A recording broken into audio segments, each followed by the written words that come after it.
Lorsqu'on a discuté avec la Fédération française de cyclisme de s'associer au championnat du monde sur piste Tissot SCI, ça nous est paru comme une évidence. Nous expérimentons différentes applications 5G au sein du Vélodrome.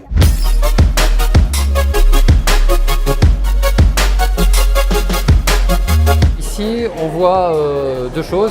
Le réseau que nous avons déployé au sein du Vélodrome, donc le réseau 5G. Ces différents flux et applications vont ensuite être traités par les différents serveurs de toutes les applications et usages que nous démontrons ensuite au sein de notre stand avec des applications professionnelles et différentes applications utilisateurs fan expérience. Donc on a obtenu des fréquences expérimentales en 26 GHz et 3,8 GHz justement pour tester, expérimenter ces technologies adaptées au monde du broadcast TV. La 5G nous apporte une grande facilité d'utilisation par rapport à nos caméras en mouvement en très haute résolution et en très grande vitesse. Donc on a un câble cam aujourd'hui qui est déployé pour Eurovision et sur lequel on a rajouté une caméra 360 qui nécessite véritablement une transmission live faible latence, donc une commutation aussi pour les réalisateurs très rapide. Donc c'est ce qui aujourd'hui est possible d'être réalisé grâce aux 2 bandes de fréquences Nokia. Alors là, on est au centre de l'infrastructure 5G du Vélodrome. Et donc là, on a la solution MPW Nokia. On est sur le broadcast. Donc on a des produits de la société AVIwest, donc des encodeurs vidéo, des codeurs vidéo, des contrôleurs de caméra. Mais ils s'intègrent tout à fait dans cette architecture réseau qui est celle du Lab as Services.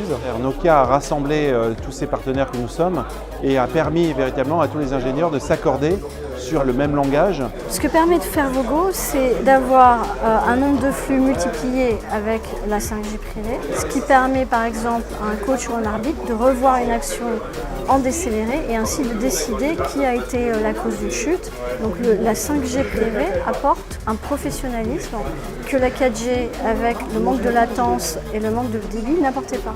Alors moi je travaille chez Orange Innovation et on a mis au point une solution permettant de diffuser des vidéos immersives, et notamment des vidéos 360, dans une application qu'on a lancée récemment en France et en Espagne qui s'appelle Immersive Now.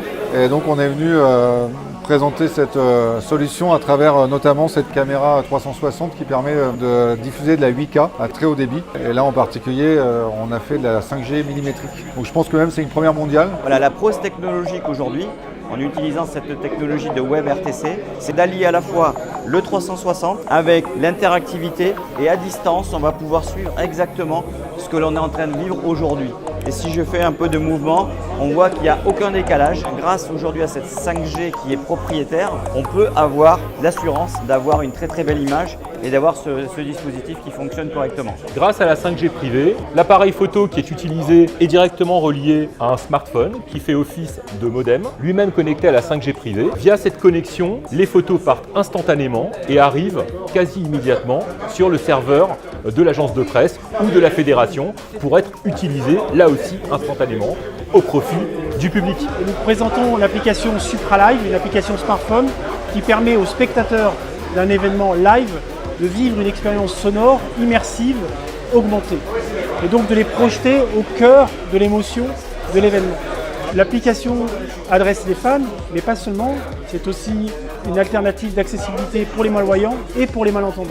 Et dans l'expérience ici avec Nokia, en fait, c'est qu'ils nous donnent accès à leur couverture 5G, ce qui nous permet de faire du streaming sur des grands écrans et faire participer les visiteurs ici, leur faire vivre l'expérience, puisque personne ne peut aller sur la piste. Nous, on a enregistré avec l'équipe de France la vidéo du parcours sur le Vélodrome il y a une semaine et on l'a fait rejouer aux spectateurs.